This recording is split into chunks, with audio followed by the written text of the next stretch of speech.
Many Waters by Madeleine L'Engle, Chapter 7, The Seraphim. Sandy slept that night as usual, on Admiral's cloak. He wondered if Admiral knew about the coming flood and the destruction of almost all life on Earth. His arms tightened about Higgaion, with whom he slept much, as when he was a small boy he had slept with his arms around a small plush triceratops. His fingers moved through Higgaion's shaggy hair, stroked a great fan of an ear, felt something hard, the scarab beetle. It gave him a feeling of comfort, although he found it difficult to associate the bronze beetle with the great seraph. Well, thinking about this could wait till morning. Denny's was the thinker, Sandy the doer. The gentle tip of Higgaion's trunk stroked the back of Sandy's neck, and he relaxed into sleep.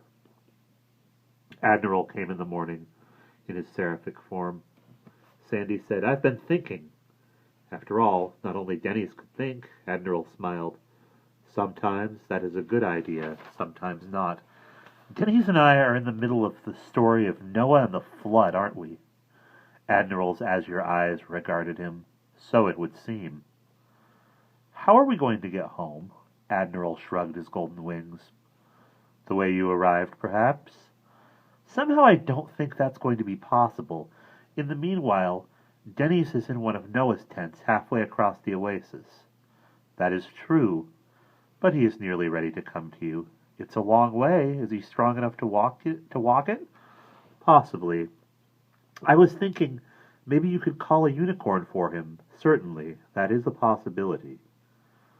But then I thought, Sandy's forehead wrinkled anxiously, when we were riding the unicorns to the Oasis, he went out with the unicorn. That is no problem, Admiral reassured him.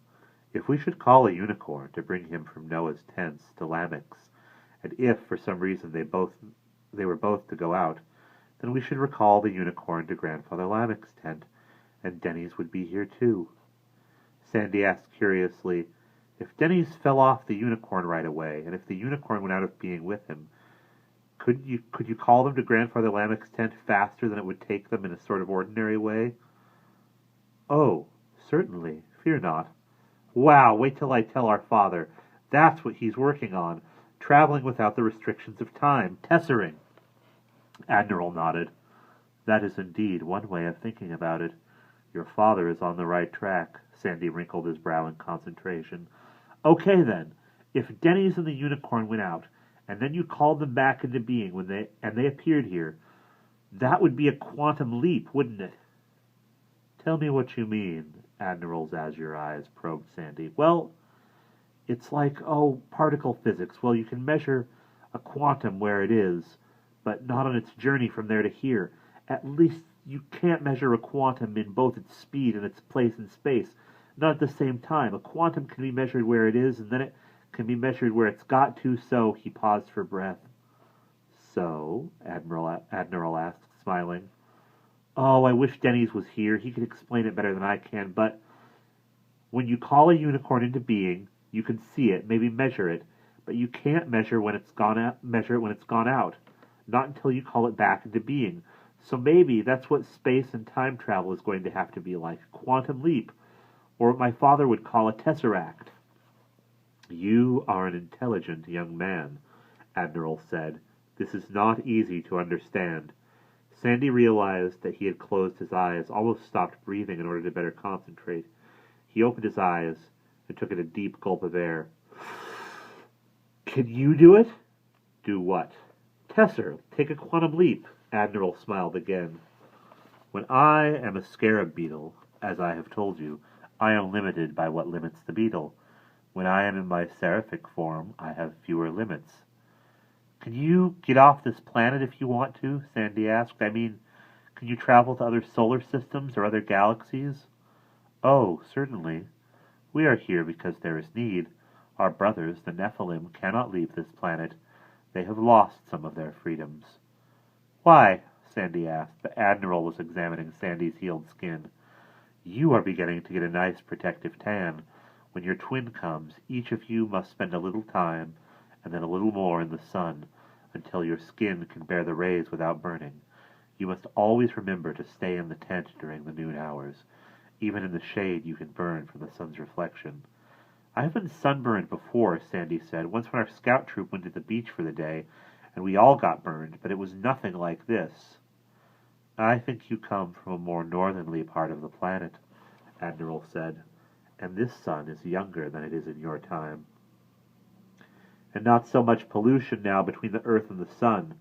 Does anybody here have allergies?" Admiral smiled. "Allergies do not come until later." "Hey," Sandy said, "Grandfather Lamech's granddaughter, Yalith, the one with the hair the color of you when you're in your scarab beetle, why has she never come back with the nightlight? Why is it always somebody else?" "Yalith has been busy taking care of your brother." For a moment, Sandy was washed over with a sick wave of jealousy. He shook himself. If he and Denny's were not interested in mythical beasts, neither were they interested in girls. They went to the regional school dances, but usually stuck with other members of the hockey and basketball teams. There was going to be plenty of time for girls later, sometime after they had their driver's license and were dependent on their parents to drive them, sometime when they met girls who were not silly and giggly and showing off. But Yalith was not silly or giggly, and she did not show off, and she was not at all like any of the girls at school. Even though he had been dizzy with fever that first night in Grandfather Lamech's tent, his memory of Yalith was as vivid as though she had come with the stone lamp the night before. Her bronze hair had held sunlight even in the dark shadows of the tent. Her body was tiny and perfect. Her eyes, like her hair, held sunlight. Trying to keep his voice level and not succeeding, for it cracked immediately, he said, "Well, I wish Yalith would bring the nightlight tonight." Admiral looked at him and Sandy blushed. He understood why he was feeling the way he was feeling, and at the same time he did not at all understand the way he was feeling, and this conflicting mixture of emotion confused him. His cheeks were hot, as they had been from fever and sunburn. He wondered how much Admiral saw, but the seraph looked at him calmly. "Now I have business elsewhere. You worked very hard in the garden this morning during the dawn hours. Good work. You may stay out for 15 more minutes. I will send my Griffin friend to tell you when it is time to go inside." "What's a Griffin?" "Ah, yes, I forget again," Admiral said. "A Griffin is a mythical beast." "Not like a manticore, I hope." Sandy was not likely to forget the manticore. "Griffins have a larger vocabulary than the manticore. Some of them can be fierce, but my friend is as gentle as a lamb." "What does he look like?" "She is half lion, half eagle." "Which half is which?" Sandy's mind for the moment was off Yalith. "Her front half is that of an eagle, her rear half is that of a lion. She can fly like an eagle, and she has the strength of a lion." Admiral turned and strode through Grandfather Lamech's grove of royal palms, date palms, coconut palms, scrub palms, all of which blocked the hot wind and provided such a thick shade that Sandy felt comfortably cool. He lay back and looked at the vast expanse of sky, then quickly shut his eyes against the glare. At home, the summer sky was blue, and the blue was made brighter by the white cumulus clouds. Except for an occasional gray day, the sky was constantly in motion, protected by the encircling hills. Here the sky stretched naked from horizon to horizon, licked by volcanic flames burning in the sun. A shadow, deeper than the shadow of the trees, fell across his face. He opened his eyes, expecting to see the Griffin. Instead, a young woman was looking down at him. He caught his breath. She was the most spectacularly beautiful girl he had ever seen. Tiny, like all the people of the Oasis. She wore a white goatskin which covered one shoulder. Her hair was a sunburst of red. Her eyes were almond-shaped and as green as the spring grass at home. Her body was perfect, her skin the color of a peach. "Hello," she said, looking at him with a radiant smile. "I'm really glad to see you again." Sandy looked at her in astonishment. "You haven't forgotten me, have you? I'm really sorry for what happened when my father and brother—" "I don't know what you're talking about." Sandy could not keep his eyes off her. "When you suddenly appeared in our tent and my father and brother—" Again her words trailed off as though she didn't want to finish the sentence. "I've never been in your tent." Sandy was confused. "I've only been out of Grandfather Lamech's tent to do work in the garden. Oh, maybe you mean my brother." She opened her eyes wide. Her lashes were long and dark and beautiful. "Your brother?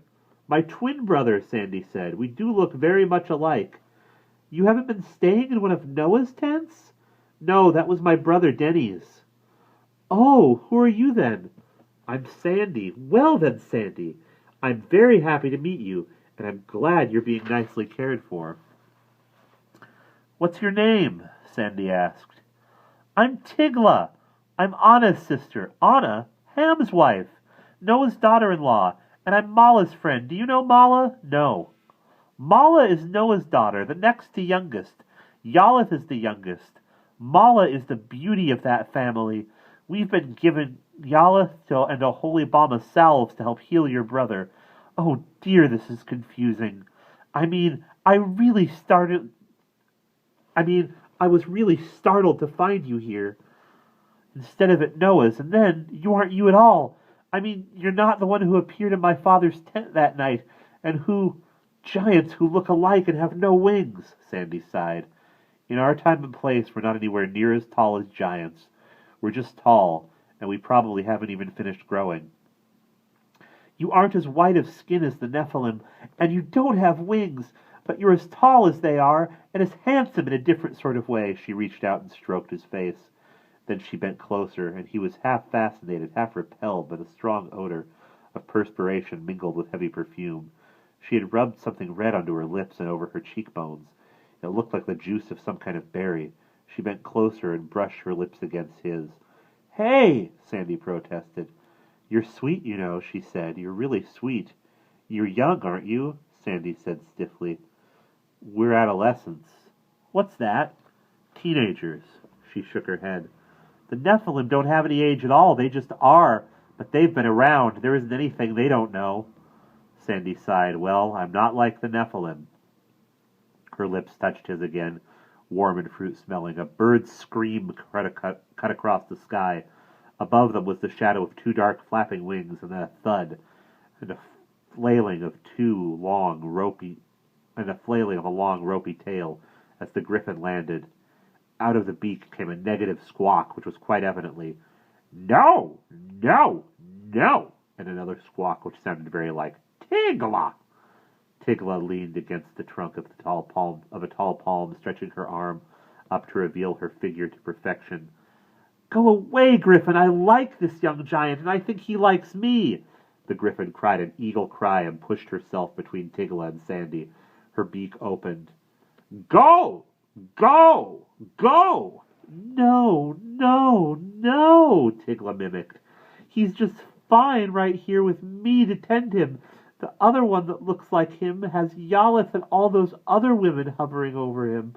It's only fair that he should have some female care too, isn't it, Sandy?" Before he could answer, the Griffin had gently but firmly pushed Tigla toward the path.